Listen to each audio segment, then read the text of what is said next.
सारी दुनिया आपको, आपके जितने भी फॉलोअर हैं सब आपको खान सर बुलाते हैं। अब तो आप बता दीजिए आपका पूरा नाम क्या है खान सर? एक्चुअली क्या है कि एक शिक्षक के लिए खुद के नाम से ज्यादा मायने रखता है कि उसके द्वारा पढ़ाए गए लड़के देश का नाम रोशन करें यहाँ पर, तो वो लक्ष्य मेरे लिए ज्यादा इंपॉर्टेंट है। हमको अपने से नहीं ज्यादा मतलब नहीं। वाह। मैं खान सर के बारे में बता दूं कि इनका यूट्यूब पे जो एजुकेशनल चैनल है उसके 17 मिलियन मतलब 1,70,00,000 फॉलोअर्स हैं। अब 19 हो गए। 19 हो गए। बाप रे, क्या बात है, वाह। तो लॉकडाउन से पहले सर 30,000 थे। हाँ। एकदम लॉकडाउन के बाद जितनी आपकी सब्सक्रिप्शन बढ़ी है उतनी तो ओटीटी प्लेटफॉर्म्स की नहीं बढ़ी जितनी आपकी बढ़ गई। ये नेक काम की शुरुआत कैसे हुई थी खान सर? लॉकडाउन से पहले हम लोग ना ऐसे फिजिकली क्लास में ज्यादा पढ़ाते थे। अच्छा जी। क्लास में भी बहुत भीड़ रहती थी, लड़के पढ़ नहीं पाते थे। मजबूरी हो गई लॉकडाउन के बाद यूट्यूब पर पढ़ाना, क्योंकि दूसरा कोई ऑप्शन ही नहीं था। और हमको भी नहीं समझ में आया कि लोगों ने क्यों इतना ज्यादा सब्सक्राइब करते गए, क्योंकि हम तो वैसे ही पढ़ा रहे थे जैसे पहले पढ़ाते थे वहां पे। तो बस ये रहता है कि लड़कों को पढ़ाई से रिलेटेड उसको डाउट ना रह जाए कोई भी, क्योंकि जब हम लोग पढ़ते थे ना तो सबसे पीछे आते थे, हम लोग क्लास के पीछे बैठते थे। हम लोग मान लिए थे कि ये लोग बहुत अच्छे पढ़ने में, हम लोग का तो कुछ नहीं हो सकता है यहाँ पे। और घर वालों को भी लगता था तो जीव ले ला, कैसे भी काम चल जाएगा। बाद में हम लोग को पता चला ना कि टीचर की गड़बड़ी थी, हमारे ऊपर ब्लेम लगा दिया। सर आइए, बहुत बहुत स्वागत है आपका। वाकई एक्चुअली अगर पढ़ाने का तरीका इतना सरल हो, आसान हो, जैसे ना सर मुझे बचपन में ना मुझे हिस्ट्री का पढ़ने का बड़ा मजा आता था। बड़ा होके पता चला कि मेरा हिस्ट्री में तो था इंटरेस्ट, पर मुझे कहानियां पढ़ना अच्छा लगता था जी। आज मुझे थोड़ा लिखने का भी शौक है, एक आध कुछ शायद फ्यूचर में चल के आप वो भी कुछ ऐसा देखें, तो मतलब मुझे शौक है लिखने का। अब जाके समझ में आया कि वो क्यों अच्छा लगता था, उसमें कहानी होती थी। तो ये नहीं हमें पढ़ाया, हमें रट्टा मरवाते थे। तो ये जो आपका ये जो तरीका है ये बहुत ही बढ़िया है। काश हमारे समय में भी ऐसा होता, यूट्यूब पे अच्छे अच्छे शिक्षक होते। हालांकि हमारे टीचर भी बहुत अच्छे थे, लेकिन इतने डिटेल में खान सर मैंने आपके वीडियोस देखे हैं, मतलब जिस सब्जेक्ट को आप जानते भी ना हो और अगर लेक्चर देखें और सुने तो उसमें इतनी रुचि पैदा हो जाती है। बिकॉज हम सब टीचर्स के द्वारा ही पढ़ाए गए हैं और हमारे अच्छे टीचर्स भी रहे हैं, लेकिन जरूर आप में एक बहुत ही खास बात है कि आप हर सब्जेक्ट को बहुत इंटरेस्टिंग बना देते हैं। और थैंक यू। इसमें क्या है ना, टैलेंट जो है ये टीचर्स को विजुअल ट्रेनिंग कैसे देनी है, जो बताया अभी कपिल जी ने। कहानी, मैं एक छोटा प्रश्न पूछता हूँ, असैसिनेशन की स्पेलिंग किसको मालूम है? लोग बिलीव नहीं करेंगे लेकिन मुझे मालूम है।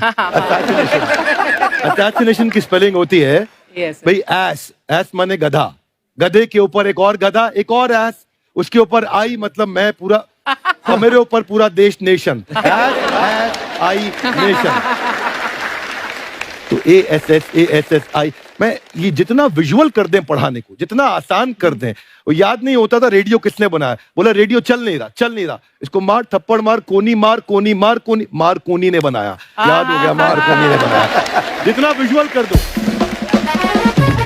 जैसे आपने कहा कि कैसे किसी चीज को इतना अच्छा समझा देते हैं, वो आधे घंटे के क्लास के लिए पीछे 1 हफ्ते का मेहनत होता है। मैं ये भी पूछने वाली थी कि कितनी मेहनत लगती है आपको।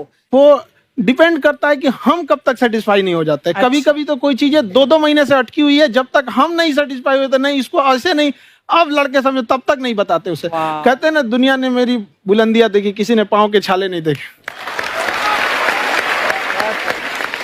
क्या है ना कि हम लोग अपने स्टूडेंट लाइफ में इतना पीछे थे ना, कभी कभी अपने आप को से डर लगने लगता था, या हम कहाँ आ गए, हमारा कुछ हो सकता है कि नहीं हो सकता है यहाँ पे।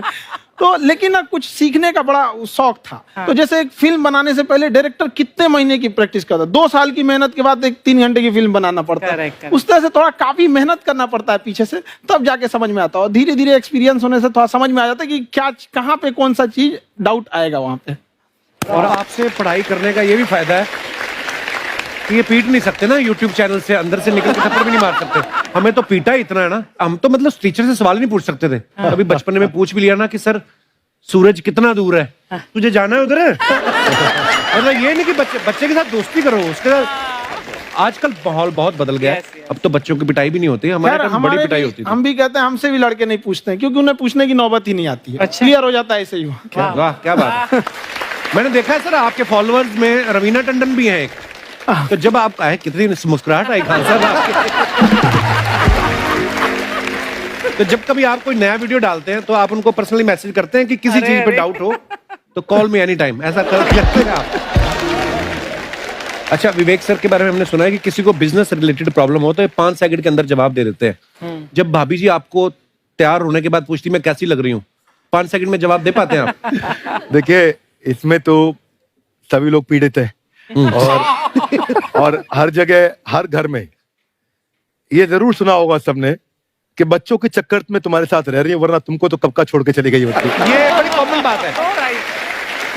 So right. परमीत सर बोलते हैं आपको ऐसा? आप तो कभी नहीं बोलती होंगी। इनका उल्टा है, इनका एटीट्यूड पति वाला है वैसे, तो इसलिए। क्या प्रॉब्लम है? नहीं, कोई औरतों को problem। मतलब मर्दों से कम बिल्कुल मत समझो। नहीं ठीक है, पर ऐसे मुक्के वगैरह नहीं मारने चाहिए आपको। सर आपने अभी तक शादी नहीं की ना खान सर? नहीं। इतने पॉपुलर हो गए आप, आपका सेंस ऑफ ह्यूमर इतना अच्छा है, तो बड़े सारे प्रपोजल तो आते होंगे आपको। अभी तो इधर कुछ नहीं है ऐसा। खान सर पर्सनल सवालों का जवाब कम देते हैं। अच्छा, जैसे हम शादीशुदा लोगों को देखने के बाद हमको थोड़ा सा और अच्छा कई बार ना इंसान ज्यादा मोटिवेशनल स्पीकर्स को सुन लेना तब भी कंफ्यूज हो जाता है। कोई कहता है बड़े सपने देखो, गाड़ी लो, बैंक बैलेंस बनाओ। कोई कहता है कि इच्छाएं नहीं रखनी चाहिए, ये दुखों का कारण है। हम किसकी सुने गुरुजी? सुने सबकी, करे खुद की। जो दिल से निकले। दिल से निकले, क्योंकि जो सुनते हैं हम कई बार सुनते हैं और उसको खुद की प्रोसेसिंग करते ही नहीं है, और जब दूसरों की बातें सुनकर बिना प्रोसेस करके फॉलो करने लगते हैं, उसी को तो हम अंधश्रद्धा कहते हैं। बिल्कुल। उसको प्रोसेस करें, अपने दिल से जो रेजोनेट होता है उसको सोचे और फिर करें। मम्मी सुना, मेरी मम्मी के आगे डॉक्टर फेल है। मम्मी की जो सहेली ऑन द स्पॉट इसके साथ बैठी है और इनको अगर कोई प्रॉब्लम है, फॉर एग्जाम्पल कोई शुगर की प्रॉब्लम है, तो उन्होंने जो बोल दिया वो अंतिम सत्य है। ले मैनू फलानी कहती है ऐ खा लो तो ऐ हो जाता है। ये सवाल मैंने आपके लिए पूछा था। I wanted to ask Khan sir कि आपका एक एपिसोड था ट्रेन के बारे में, कि ट्रेन में ऐसा क्यों होता है, शुरुआत में ऐसा हुआ था, ये यहाँ पर बोगी के लिए ये कनेक्शन, तो ये सोर्स क्या होते हैं आपके, कहाँ आपसे से सुन ढूंढ के लेंगी, लाते उसके हैं? बाद खुद का चैनल शुरू करेंगी। कुछ चीजें तो ऐसे डायरेक्टली मिल सकती हैं, और नहीं तो वहाँ ऑन द स्पॉट जाके वहाँ पे पूछ लेते। जो वर्कर होते हैं ना, उन लोग को ज्यादा आइडिया रहता है उन लोग से, वो पूछ लेते हैं कि ये कैसे काम करता है। तो वो ज्यादा कोशिश करते हैं कि हम किसी चीज को खुद से अगर जाने रहेंगे तो ज्यादा अच्छे से डिलीवर कर सकते हैं। तो कई बार वहाँ यार्ड वगैरह में भी चले जाते हैं पता करने के लिए। लेकिन बहुत इंटरेस्टिंग था। हवाई जहाज पर भी बनाइए। आप कहती हैं तो एक उस पर भी बना ही देंगे। बहुत शुक्रिया जी। अच्छा सर, कई बार ना माँ बाप भी, जो मैं ये कहूंगा कि उनकी गलती होती है कि अगर बच्चा आपका 4-5 साल का है, आप शुरू से उसके मन में डालना शुरू कर देते हो कि ये तो इंजीनियर बनेगा। हो सकता है बाप इंजीनियर हो, वो चाहता है कि जरूरी तो नहीं है। अब मेरे पिताजी पुलिस में थे जी, मेरे मामा सब आर्मी में थे, मैं अकेला इस फील्ड में निकला है, मुझे ये चीज अट्रैक्ट करती थी। ये कहाँ तक सही है सर? जी मेरे हिसाब से तो बच्चों पे कभी प्रेशर नहीं डालना चाहिए, लेकिन साथ ही साथ हमको ये भी देखना चाहिए कि जैसे एल्बर्ट आइंस्टाइन ने एक बहुत अच्छी बात बताई थी, अगर एक खरगोश हो, एक बंदर हो, एक हिरन हो, एक शेर हो और एक मछली हो, उन सब को आप एक कतार में खड़ा कर दीजिए और उन सब के लिए एक ही टेस्ट हो कि आप पेड़ पे सब लोग कैसे चढ़ पाए। बहुत खूब। वाकई। अब सबको एक टेस्ट कैसे दिया जाए? मछली तो आत्महत्या कर लेगी सोच के कि मैं तो कोई पास ही नहीं होंगी, ये मछली कैसे पेड़ पे चढ़ेगी? राइट। लेकिन कई बार ऐसे हो गया ना कि एजुकेशन सिस्टम ऐसी बन गई कि बस ग्रेड्स हो गए, सब्जेक्ट्स पढ़ने हैं, Right. जो भी किया है, और वो भी जरूरी है, लेकिन वो करते करते बच्चों के जो इंटरेस्ट है, बच्चों की जो पैशन है, उसमें उनको एंकरेज करना बहुत ज्यादा जरूरी है। एक पिताजी एक बार अपने बेटे को ऐसा चाटा मारे जोर से, तो पड़ोसी ने पूछा क्यों मार रहे जी? बोला कल रिजल्ट है इसका। कल रिजल्ट? तो बोले रिजल्ट कल है ना साहब, तो आज क्यों मार? कल बाहर गाँव जा रहा हूँ, कल का काम आज निपट के करता हूं।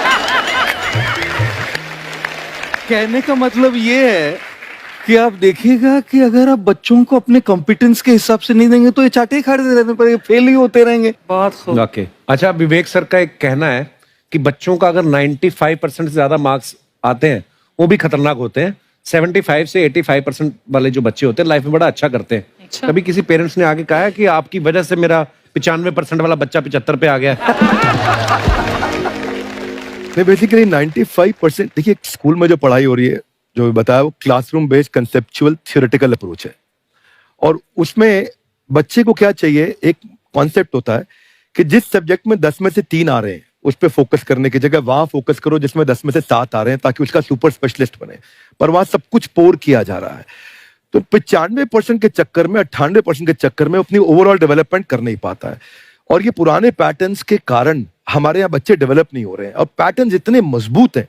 तो मैं ये लोगों को बोलता हूं कि बच्चे को जो उसको आता है, जो उसको भाता है, जो बाजार चाहता है, जब इनका कॉम्बिनेशन बन जाता है तो बच्चा इतना सफल हो जाता है कि उसके मुकाबले कोई और खड़ा नहीं हो पाता। क्या बात है, बहुत अच्छी बात। मैं देखो, ये पुराने बिलीफ तोड़ने जरूरी हैं। आप जानते हैं गाय